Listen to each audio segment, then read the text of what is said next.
Hi, everyone. My name is Widgets, and this is Numerically Speaking Live. You are reaching us on the Anaconda YouTube channel, and we have the monthly live stream where we dig into all the latest and greatest in data science, machine learning, and AI, and in the Anaconda ecosystem, the foundation for building in scientific computing that's supercharging innovation for 50 million plus users across the world for the past decade plus. I am thrilled. I say this all the time, but I am going to bring in one of my favorite colleagues. We have the loveliest chats. We hung out at JupyterCon, and we get all of the great side chats in Slack. And I am so excited to bring them here for you today so we can chat together. So I'm going to bring them on, and they'll do their own introduction. Hey. Hi, Konstantin. Can you tell us a little bit more about yourself? Introduce yourself to the audience. I'm really excited to have you here today. Okay, my name is Konstantin Taletsky. I worked at Anaconda on Jupyter's S team, making contribution to Jupyter and Jupyter adjacent projects in open source, and recently working on our community anaconda.org website. Awesome. Cool. And we're going to get into some really cool stuff today. So let's go through some of the agenda. We're going to start with some news, but then after that, we're going to be hands-on keyboard talking about the Jupyter ecosystem. So tell me a little bit more about this pure Python Jupyter widget library we got going. Okay, this is a super exciting project I have, which I started in February. And I'm going to look at how we can write fully interactive Python widgets entirely in Python, including the front-end part. Cool. And that's a really interesting kind of technology friction or advancement, specifically because of what's enabled by the Pyodide ecosystem. So Python in the browser is not a given necessarily. Can you tell us more about the Python ecosystem and Python in the browser and why Pyodide, among, I think there's a few other tools, but Pyodide is one that we've definitely doubled down on in the Jupyter and Beware and PyScript ecosystem. Can you tell us a little bit more? Yeah, I think Pyodide is one of those technologies that's been around for some time, but it's getting slowly more and more exciting as new things come up. My favorite thing is Jupyter and educational sort of distribution of that called Jupyter Everywhere, used for teaching math in schools without any server infrastructure.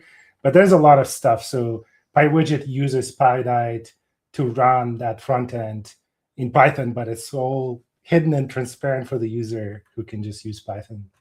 Yeah. So when I was first approaching what it meant for Python to be in the browser, I was working over with some colleagues in the VS Code team, and they've been innovating over on that side, which has been really cool. And I didn't realize that it wasn't a given that being able to run your Python on and have it translate to WebAssembly, which is the language of the browser, is not a given. JavaScript is one that was built to compile down to WASM, and that's not necessarily a given in Python. So now that we have this growing adoption and support, and also C Python, the core Python language that's managed by the core Python team, is C Python because it's mostly C, but if they're looking to have WebAssembly as one of the primary platforms for Python, they're like working on all of the governance infrastructure to be able to support that. So I love that we're able to talk about the ecosystem and the technology changes together. And I know this conversation is going to be more focused on just the Jupyter and our vantage on this call. But I'm excited to have the experts join the chat. So this is my official invitation for people to put some snakes in the chat, tell us where you're coming from, and to interact with us on this about Jupyter today. And let's talk about the last one. Yeah. So you have been doing Jupyter work for a really long time. And you also came from a PhD background. Can you tell us a little bit more about that, and then how that might tie into notebook tooling and super user work? Yeah, sure. I haven't been around, when all the OGs of Jupyter or IPython were around. I was a user for a long time. I started doing my PhD. We did some GPU sort of accelerated simulations, and we used Mathematica, which is a really cool project. One of the original, I think, if not the first notebook out there, computation notebook out there. But it was just not great for like numerical, fitting and stuff. So one day I went to our university library and started learning Python, discovered Jupyter notebooks. I think I used CoCalc at that time. Cool. I was a user of CoCalc and Google Colab back in the day, 2018, 2019. And then my favorite story, I got hired to my first job because I showed the hiring manager my Google Colab notebook. I recently discovered it again. It kind of went from the math to the computation, all compiled sort of in line with SymPy, and then showing those matplotlibs like crazy, like plots, scatter plots. Yeah.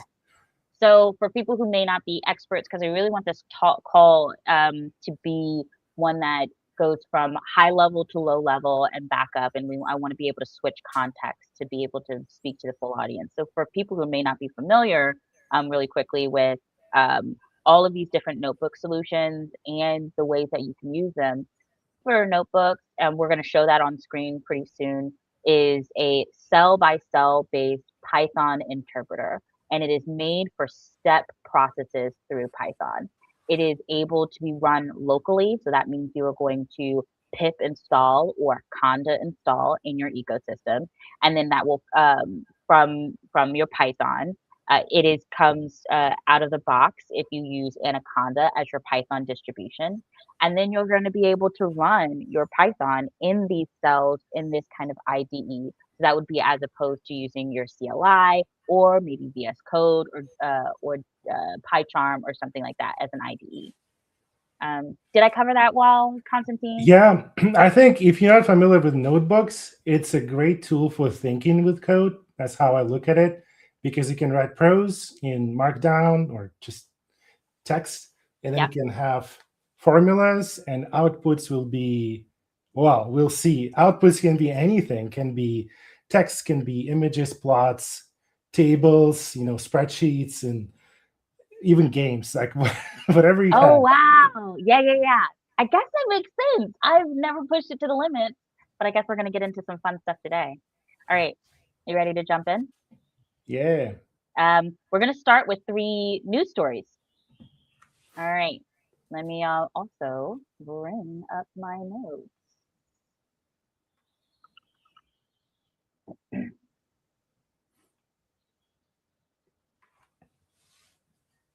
All right, sorry about that, but I wanted to make sure that I got all the information crystal clear, because we are really excited to share today that Anaconda has just shipped the public beta announcement of Anaconda Desktop that also comes along with a lot of other amazing tools that is going to be hopefully your first entry point into AML ecosystem as you continue to build intelligent applications with Anaconda.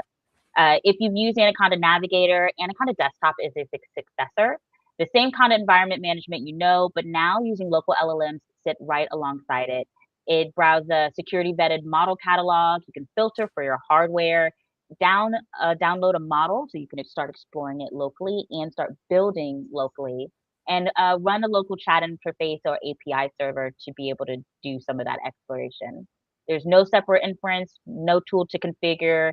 And if you want to cobble together a local AI SaaS problem, this is what it's solving. It's free and in public beta right now. Do you your visibility into the launch is maybe through the Jupyter availability through desktop, perhaps, or Jupyter through Anaconda Cloud Notebooks? Tell me more about your work with the Anaconda Desktop.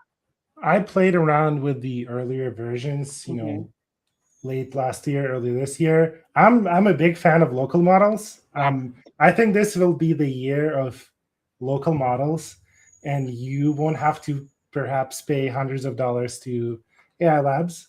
You could if you need to, but for some use cases you might not. Like on my machine, I tried running different models and for my coding needs, and some of them already work. This is super exciting, and I can't wait for people to install Anaconda Desktop and try their favorite models. 100%. I've been I kind of skimp on my bio sometimes on this call because you're the most important person here. But I do developer relations for people who are not familiar, and so I'll go around and do presentations across the world on different topics that intersect with some of the solutions we're building for at Anaconda. One of which is local first AI development. I absolutely believe, and it's been validated many times in the hallway chat, that some of these scaling costs for accessing these models remotely on their proprietary box, Claude box out there, get expensive, really enormous costs. And by learning a little bit more about how to download the model and evaluate it with some of the open source tooling that you have, you're able to really supercharge your workflow without being so cost conscious. And then I have this really fun matrix that plots all of the parts of the AI lifecycle. And then I have these like red boxes on, okay, this is where you're going to need some more compute. This is where you go reach out to some hardware that's not typically used on a consumer machine.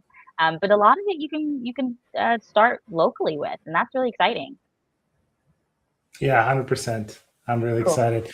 The notebook availability is there, I think, from the older Navigator. Yep. You can launch your notebook and lab. I'm excited for people to try lab, but I know the notebooks are more popular. Yeah. But go ahead and try lab. Yeah. It's opens you a lot of different possibilities for different extensions. Cool. All right, let's jump into the next story. Oh, yes, this one's a fun one. So Google ships rapid storage for AI/ML workloads via FSspec. So one of our team members, Martin Durant, is this prolific 10x engineer. I don't know if they'd call themselves a 10x engineer. That's what I call them because they're so amazing. And they created FSspec, which is under the hood of a lot of your favorite tools. It's one of the most popularly downloaded packages on PyPI or Conda. And then that partnership with leveraging FSspec and some of the additional help that Martin contributed to be able to get Google over their hurdles led to them building GitHub's Rapid Bucket directly with FSspec GCSFS interface. This means that PyTorch users get 4.8 read throughput improvement and 23% faster total training with 0 code changes. That's a huge number that just is really easy to gloss over when you're reading the announcements. And FSspec, authored by one of our fellow team members that we get to interface with pretty regularly, is one of the reasons why that was able to come to fruition. And also because of community partnership, which is what we're all about. Just to add a finer point on it, you just point a rapid bucket and the existing FSspec API silently switches from standard HTTP to a high-performance gRPC protocol under the hood. FSspec by itself is this universal file system abstraction that sits underneath PyTorch, Dask, Pandas, Czar, and Marimo's remote storage panel. And we're going to be talking more about Marimo too because they're really cool in the notebook space too. And most of the Python data stack. So because Martin Durant built it with the right abstraction boundary, Google could ship this major infrastructure upgrade to the entire PyTorch ecosystem through a single library update. So really proud of that. I really wanted to shout that out. And it's also really cool because I've been playing around with PyTorch more lately, and I'd love to get into my Google PyTorch stack and play around with this tooling. Mm-hmm. When you hear that, I'm just going to prompt you probably with what you say, but I wanted to hear more about like your experience with Martin and open source development and perhaps this tooling. What do you think this means for you? Yeah, I had a privilege of working with Martin on the same team, and he's awesome. And we can talk about the projects we built. But Jupyter, FSspec. FSspec is this load-bearing library that you can find everywhere, exactly as you pointed out, from PyTorch through like Marimo. It's a backend of JupyterFS. And a fun little anecdote I like about the JupyterFS and FSspec, they had other sort of libraries, and as we chatting with them, they just want to deprecate those other ones because FSSpec is just so good and just don't need to maintain anything else. Just use that library and you get all the remote file systems working reliably. I love that. Yeah. Cool. All right. And then the last news segment of today, Jupyter AI 3.0 ships with a built-in MCP server. So one of the things I think is a really interesting theme for Anaconda, we also see that with the Jupyter ecosystem, and you can speak to that more as well, is that we see this growing up story from scientific computing through machine learning, through what was the beginning of AI, and it was not widely adopted. And then it got even more, and now it's this kind of thing in and of itself where people mostly think about LLMs as this through line of intelligent apps. But we're finding that the legacy tools that authored a lot of the original innovation are absolutely keeping up. And so making sure that people know where the origin story started and where it's going is really fun to draw that line. I think it's Anaconda's story. I think it's Jupyter's story.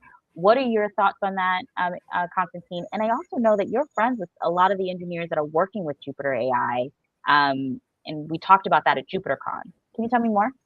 Yeah, I think this area of intersection of notebooks and AI is a very hot, intensely growing topic. It's not, figured out or stable yet, but there's lots of exciting things. I don't know if we have time to talk about it today, but specifically, I can give you a timeline kind of on Jupyter AI. So we had the version 3, right? Mm-hmm. And I think people in Jupyter community were quick enough to jump on this new technology train.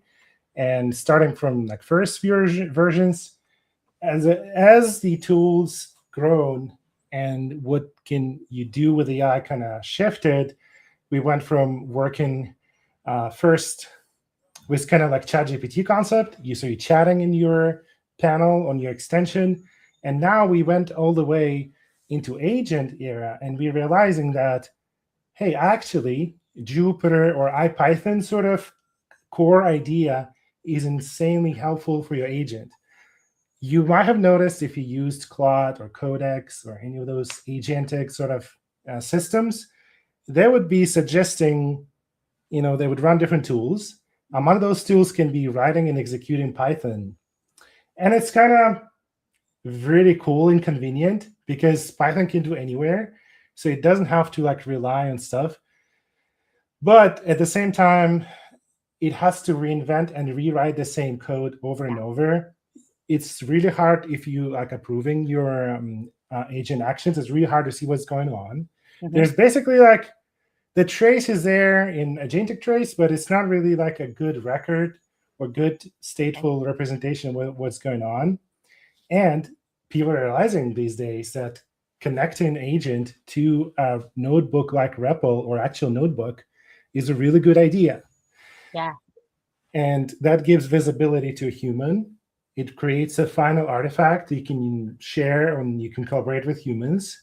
Yep. But it also gives agent a really good place to kind of write the story and the computational sort of through line. Yeah.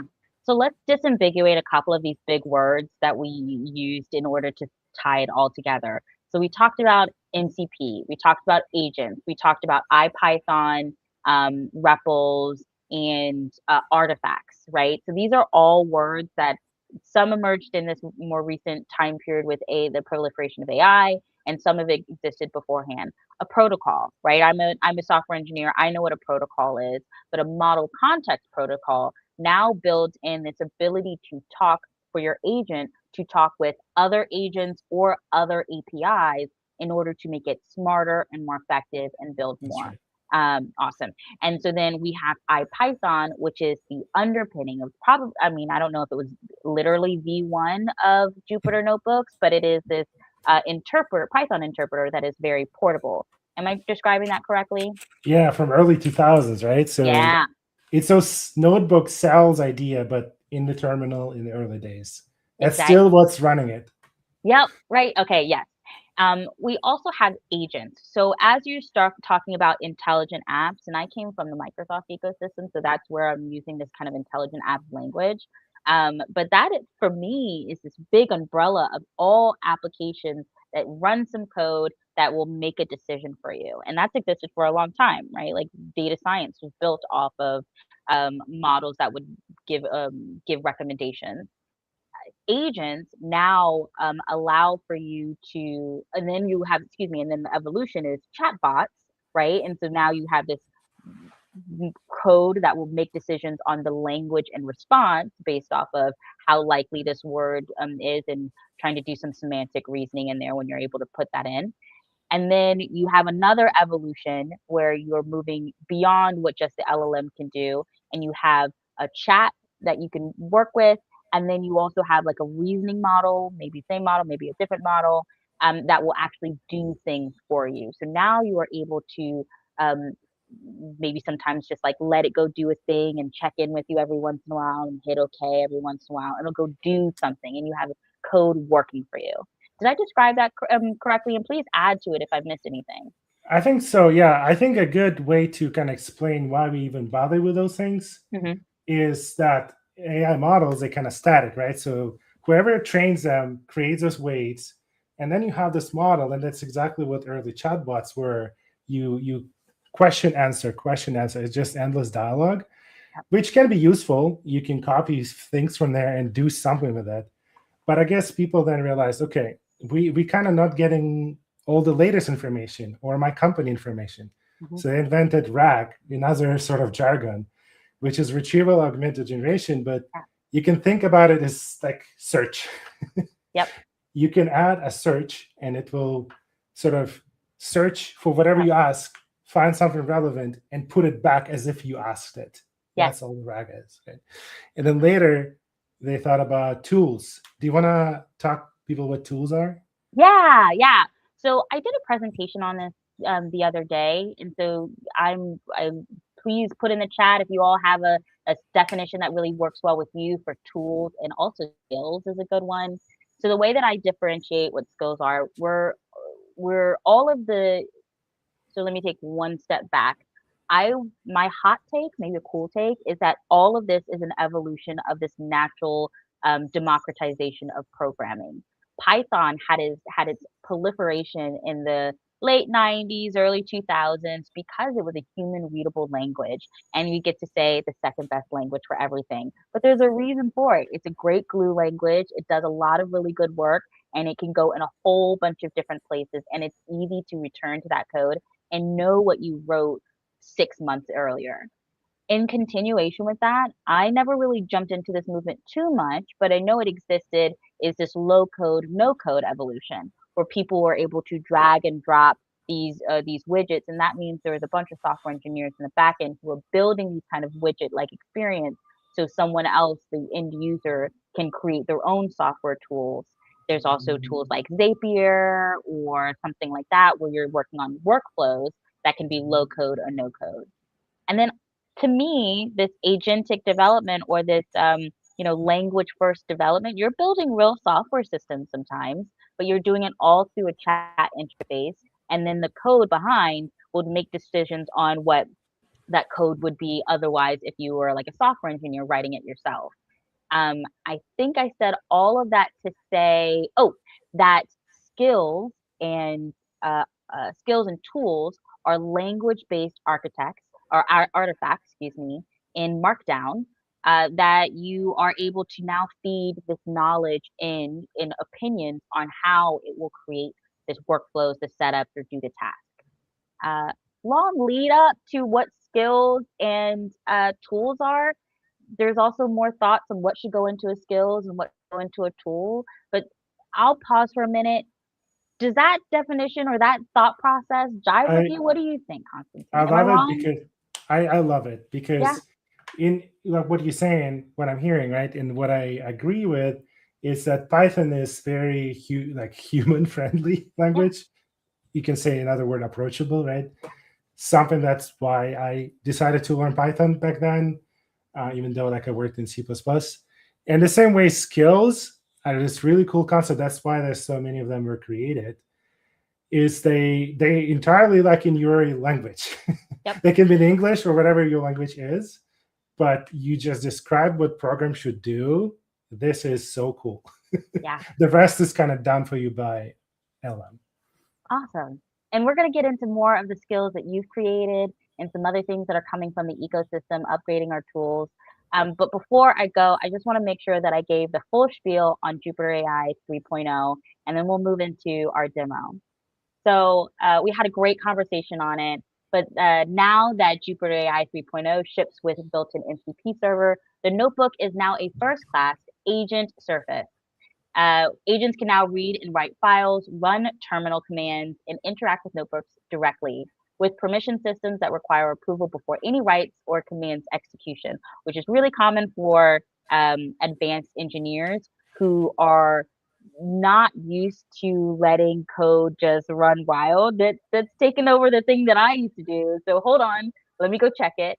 And I like that we are able to build in systems where you can have that human in the loop, for example. Great. Let's move into our first topic for today, and we're going to bring up our screen and all of that. Next is pure Python Jupyter widget library. Can I show your screen now? Are you ready? Yeah, go ahead. Okay. I wanted to introduce this little project I told you I started in February. Yep. It's called PyWidget. So as you can see from the logo and from the description, it's inspired by another project, a really cool project in Jupyter community called AnyWidget. AnyWidget, go check this talk by Trevor Munns. But this project was kind of the reaction to the pain developers felt about creating IPyWidget, right? So original idea is called IPyWidget. And they were somewhat hard to make and require a lot of CI steps and require a lot of work for you to create. So what you just did was you you went to PyPI, which is the pip installable package index, and looked up IPyWidget.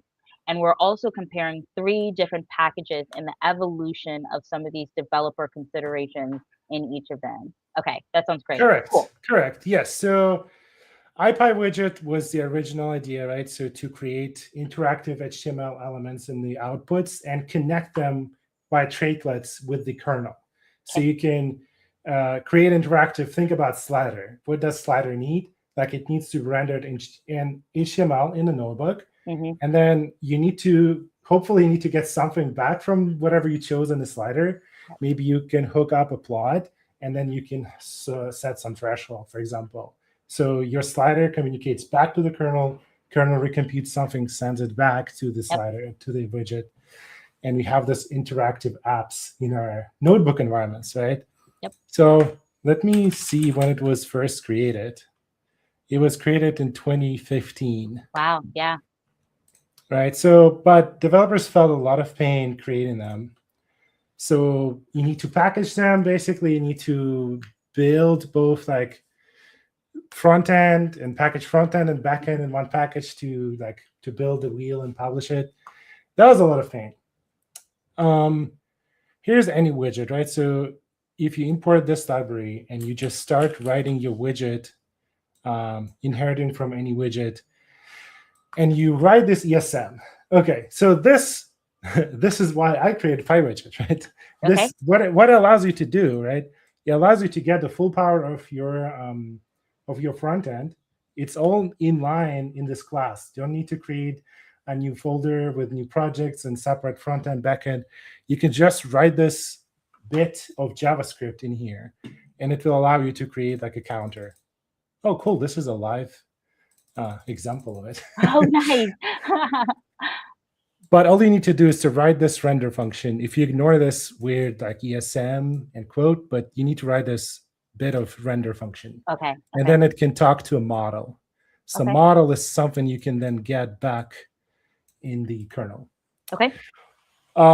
It's just popular. I think on GitHub, it's 881 stars. So yeah, people use it day to day. It kind of became so widespread that I think even original Jupyter folks recommend you use that instead of IPyWidget. So my idea, or kind of my friction, or kind of my opportunity that I saw actually came from attending a PyScript community call, and shout out to our PyScript maintainers in-house. Yay! Nicholas and Andrea. But I was looking at what they're working on. I was like, Pyodide and WASM. Like, how does that, how can I use that? So my idea was, hey, why does this have to be JavaScript, right? So most of people who want to build widget, sort of anecdotally, I think, are data scientists or like Python first developers, and they would kind of hold their nose and go do the JavaScript part. And it's cool that they can, but what can we kind of offer them so that they don't have to do the JavaScript bit and just stay in Python? And I looked into how does the PyScript works. Unfortunately, I could not integrate PyScript. That would be a cool collab. But I did and landed on Pyodide. Yeah. And this is a project created. Essentially, if you take a look at this example, oh nice, I love that. This render function is now a Python, and you would recognize it's the same sort of idea as AnyWidget. But what I did for developer experience is I allowed you to write those render and update function in Python. Yes. And on the back, hidden from the user, actually my library would grab that thing, turn it into string, send it to AnyWidget sort of front end, and execute in using WASM. Right. So this is like kind of weird if you think about it, right? Because that's not like what's going to be running. Like different pieces of the class run separately in a different backends, but we can package it in such a way that it kind of works. That's why I love Python. Yeah. And so basically all the backend of it goes to your kernel, and it's just an AnyWidget model. And then on the browser, you have this bit translated and run using Pyodide and WASM. And that blue arrow, what is that blue arrow versus that orange arrow? It's just about kind of stuff directionally. Going to, kind of what this part lives in the kernel side, kind of on your server. So if you think about Jupyter server or Marimo for that matter, like it lives on your server, and this part lives on your browser. So it may not matter if you do local development, but this distinction may be interesting when you use something like Google Colab. Yeah. One thing I forgot to mention, with AnyWidget, we get the support of pretty much like all notebook environments, including Jupyter, Marimo, VS Code.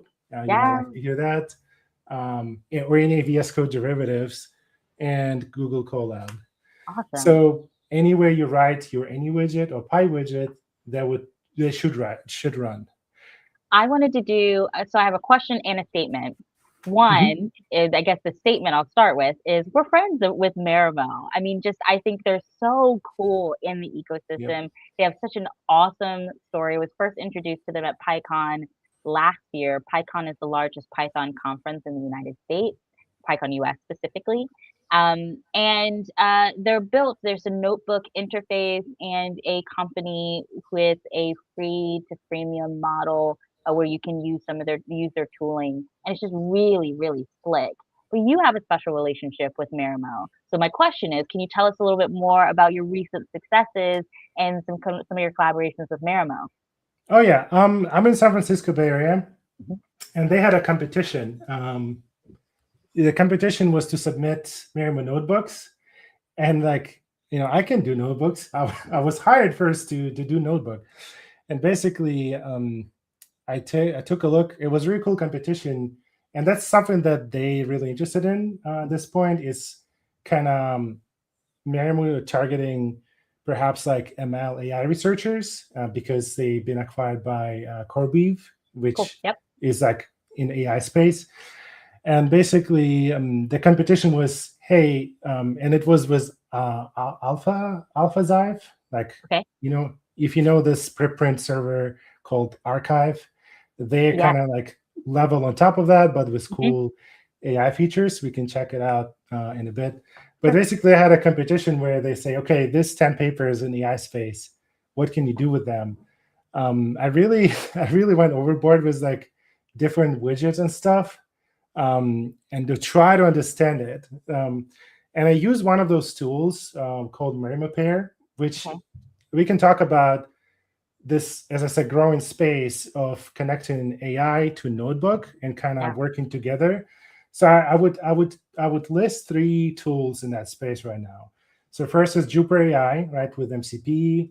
Another one is Marimo, and the third one is by our colleague Kyle Kelly, is Interact 2.0, which I'm super excited about. All 3 are in the show notes, so make sure you click that link to find them. So it's early days. I think they're all kind of finding their footing and sort of fixing the last sort of bugs. But all 3 conceptually allow you to connect to a notebook, to respective notebooks that they work with, Jupyter or Marimo, Interact, and kind of work together. So that's what I used for that competition, for that Marimo competition. Geometry of noise. So this is a notebook I created for that competition. Cool. And I'm not an AI researcher, but I took NVIDIA diffusion models course a couple of years back. Cool. So I refreshed that knowledge, and I try to kind of show to people what you can do with widgets. Could you do maybe 2 more? 2 more clicks to increase this? Oh, 2 more. Yeah, sorry. Yeah, so kind of was thinking about this paper.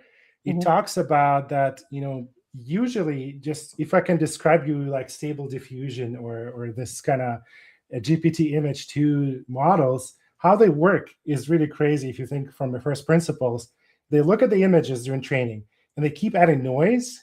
And then UNet kind of learns to undo the noise. And then at the inference, they just start, in my understanding, with like a random noise and the prompt. And they slowly build an actual image from the noise, from nothing, because they were trained to do that in the reverse, right? Cool. This paper from Google from this year kind of talks about, hey, actually, if you look at the like multidimensional vectors that describe those images, the noise kind of look very distinct. It looks like a thin shells in multi-high dimension.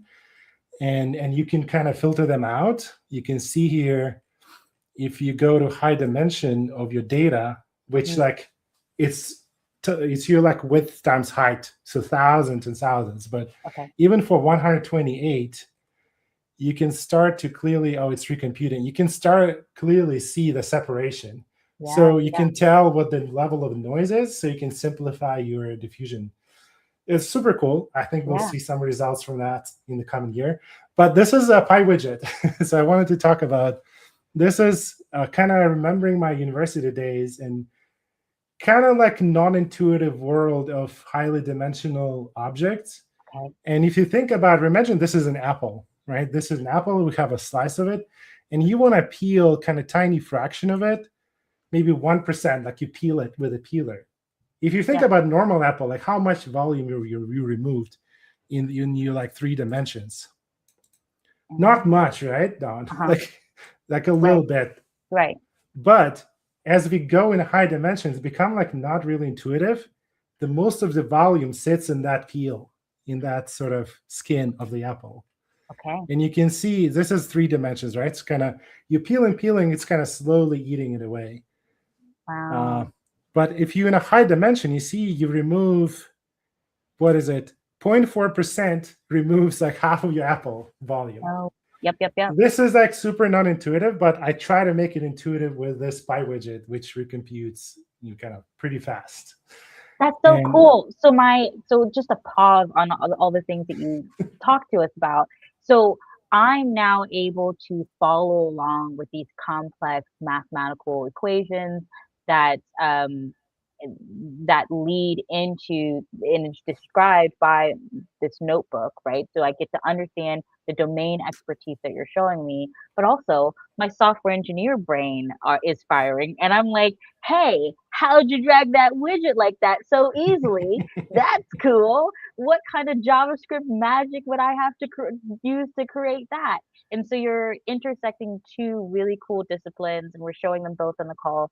So for people who are watching, whether you're a data scientist, machine learning, or AI engineer, and you're looking for tools to use, this is one. And if you're a software engineer and you're really excited about how the nuts and bolts of things are presented in different interfaces, this one being web, this is another cool intersection on how this is like very cool. Yeah. And Okay. just Thanks. to This is further awesome. blow your mind, right? You use Yeah. those tools together, right? So Yeah. for this notebook, like you either use Marimo, Interact, or Jupyter.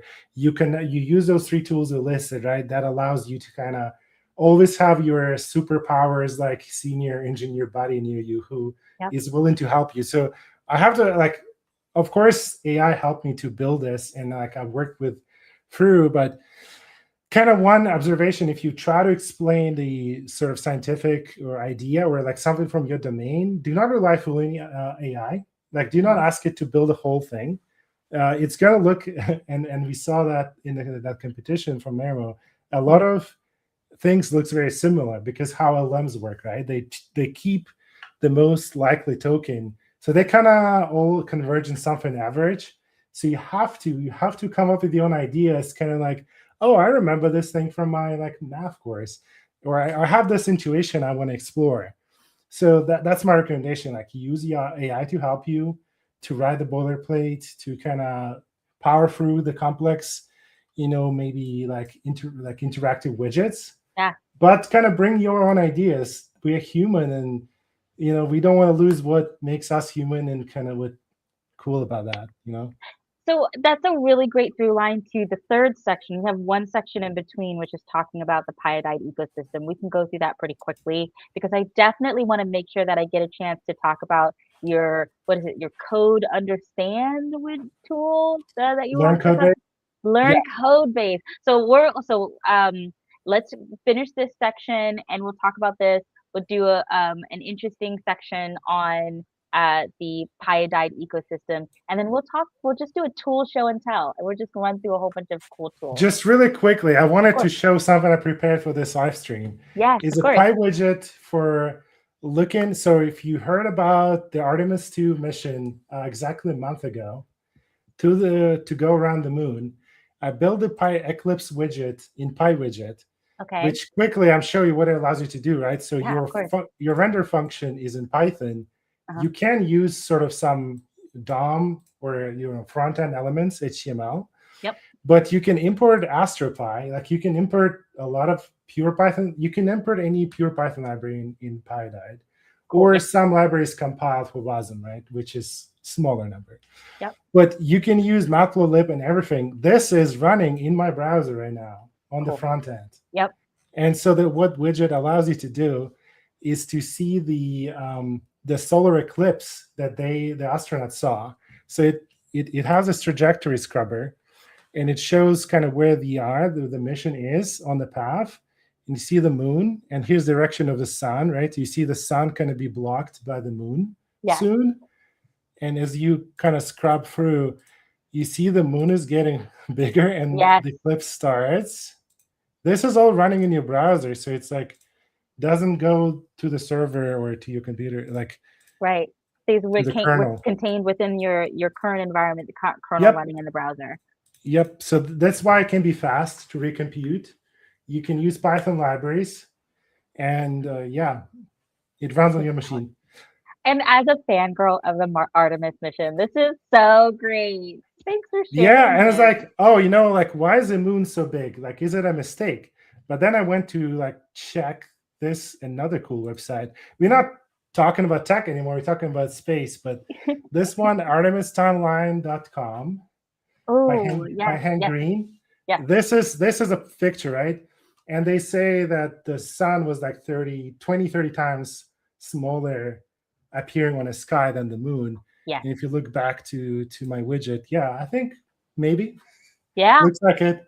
But this is like actual math with actual trajectories, not like some. Yeah. Oh, this is so great. I think Green's awesome. I think I've seen that site you showed before, but I definitely have. I don't think I have that link in my show notes, so I'll make sure that after this, I'll add them to the show notes. Make sure you who are interested in exploring the same things. Let's talk about skills. Yes. So one skill, right? You can build skills for your software, right? So this one is come from PyWidget. If you use the AI agent, you can load the skill and tell your AI agent, because it's a new library, how do you use PyWidget? And this is just explained. This is like a documentation packaged as a skill. So that's that. Exciting. Can I actually look at that skill just for a little bit longer? Yep. So you're bringing in, so you're adding in Python like code into your skill as well, getting a little bit meta on it as well. Okay. Yep. And then going down. This is like specific for Marimo. Oh, right. So and you put brackets around this as an example. Great. Okay. I love that. Best practices, define style. I love this. Great. I think sometimes it's really cool to look at the skills and the tool definitions that people come up, because it gives you this domain expertise, almost like your documentation is your code. So I really appreciate that. I want to quickly jump to our learn Codebase skill. Right? Yeah. So this one has an interesting story about it, right? So as we all exploring those tools, Cloud Code and whatnot, I also work on open source team, right? So, and we see in an open source, and Don, you probably hear that a lot from people at the conferences, in our Slack and whatnot, that OSS is kind of in trouble. There's a lot of people who want to participate and contribute. Contribution count for your resume, for your career, for your diploma, right? So traditionally, like before AI, open source contribution carried significant sort of time investment and sort of skills demonstrated. And so it has a social baggage, social weight that people want to get. But these days, they just go, and some people lazily, some people not lazily, just like prompt Cloud Code and whatnot to build a contribution. They think they're helping. I think most people think they're helping. They're getting something for themselves, but mostly think they're helping. The result of that is sort of influx of PRs that is so big that the community just doesn't handle it. Like, I'll show you JupyterLab.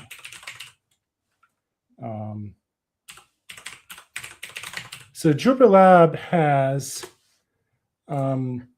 over 200 pull requests open, right? Wow. And kind of a year ago, it was 100. So the team team is, collection of people doing it professionally, ranging from part-time to full-time, and volunteers. There's not too many of us, right? Too many of the contributors and maintainers. Nearly 100% increase over the course of a year is a lot. So it's a lot. Then, on the other hand, I wanted to fix a particular issue that I heard at JupyterCon. People complain about the file browser and the issues that we see there. But I'm also busy, and I want to use AI, but I want to do it like for me. I want to get understanding. I want to learn something myself. But I want to do it like good, because like maybe AI can catch me where I didn't do something correctly. It may have a better visibility in all the different corners of the code. Can do way better like scanning than I do. So I was doing that, and I realized, okay, why not we flip the script and have the AI kind of quizzing me and asking me questions and be my teaching buddy and force me to learn. So I created this, which is called Learn Codebase. And I call it anti-vibe coding skill because I want to be cheeky. But you install it in the same way. And what happens, it starts to ask you first, like, hey, what are you working on? I don't know if I had a good conversation. Yeah. So first thing, it sets up this Markdown learning journal. And that's where it documents all the assumptions, all the things about you to kind of get mental model of you. It asks questions and checks your understanding and puts things in different sort of different bucket, like red, yellow, green. Do you know this stuff? okay, like I know this from the back of it, kind of trusts you. It's an honor system. You still like it's your interest to learn with it. So if you say you know something very well, it's gonna say you know it.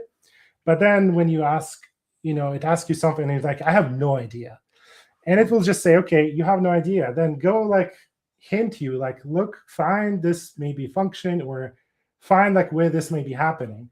So my goal was for this system to kind of level at you with you, maybe be a little higher, so then you can grow, and you can grow and have your own understanding.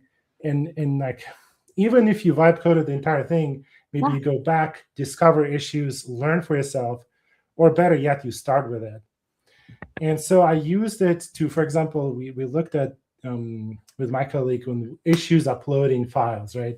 When you upload a lot of files to JupyterLab, it didn't have, in the current version, the last release version, right? It doesn't have the way to like upload multiple files and show them. It kind of have one global one, and you don't have visibility or way to cancel it. So some people at JupyterCon, some users complained. I was like, yes, let's fix that. Okay. And so looking at this feature in the code base is like, I don't understand what's going on. So we went all the way down the stack to find, to land on like MDN, like Mozilla MDN documentation, which is a page for like where all the web browser functionality, like core functionality is listed. And I was like, oh, there's a fetch function you can use to upload. So that was kind of aha moment for this. And so I published this, and I think people started to use that a little bit. So check it out. I'm excited to play with it. Like it's very, very cool. And it's on this long list of tool making fun projects that you hack on. And if there's anything that I can impart to people who are watching this, who are just excited or interested in engaging in the ecosystem, or have the admiration for the way that Konstantin builds like I do. And Konstantin, you're so humble. You would never say this yourself, but I get to shower you with compliments. I would just encourage people to remain curious, reach out to people, ask questions, and know that you are smart enough and brave enough to start building to solve your own problems. So I'm in awe every time you just like publish something new, Konstantin. I'm excited to hear about it. Awesome, thank you. Everyone listening, go build stuff, publish it, and talk about it at the conference. And you'll see Dawn there. Yes, probably. I've been traveling a lot lately. I want to jump into this the agenda again.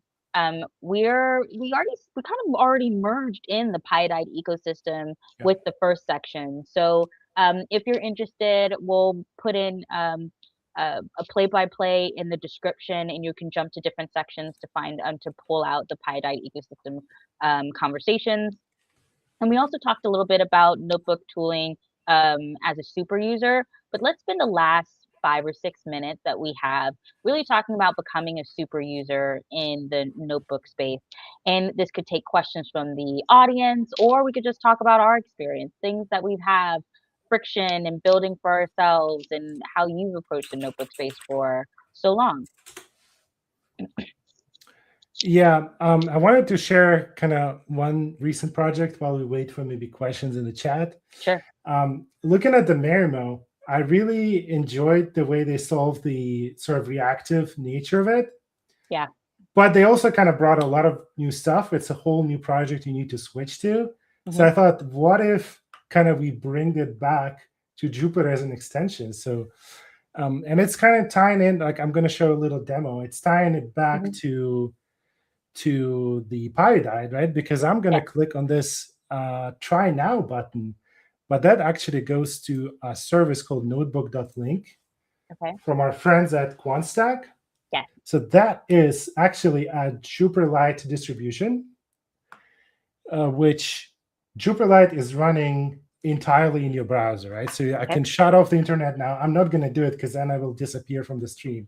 But you can load this page and shut your internet off and continue working here, like live kernel and everything.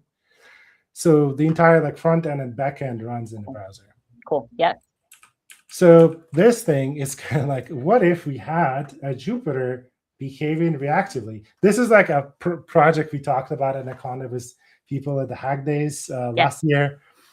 We have Jim Kitchen, I think, working, who built the awesome like Python and Excel project. Yeah, shout out to Jim Kitchen. Which is quietly like probably used by a lot of people and very helpful. But if you build, like, do the same thing that Marimo does and like look at the AST of your code, abstract syntax tree, kind of what depends on what, build a little graph of your code, and then you can find dependencies. So now if you recompute the cell with a different value, you see the dependent cells recompute. So that is a huge consideration. That's my mind. I think I've actually played. I knew Notebook.link existed. I've not played with Ripple, so that's probably why. And absolutely having to go all the way back up to the beginning of my notebook and rerun all of the cells, or figure out something is wrong on the way down.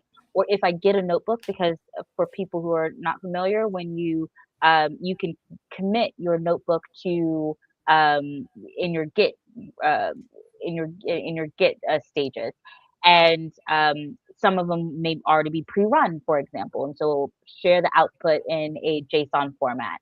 So, for example, you get a pre-run notebook and you do something different, it throws it off, and you got to go back. So I love this.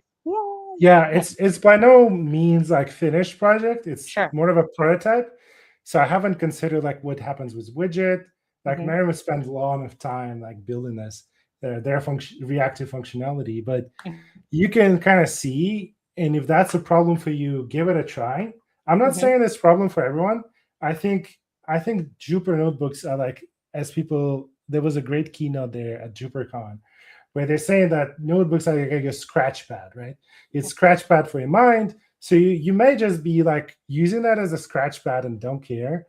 But if you go like more production, quote unquote, or like you're sharing your stuff, it might be good to kind of eliminate your, hidden sort of state and enable this extension. Awesome. Cool. I think we covered a good number of the extensions that we had in our show notes. We can I think we maybe have time for one or two more.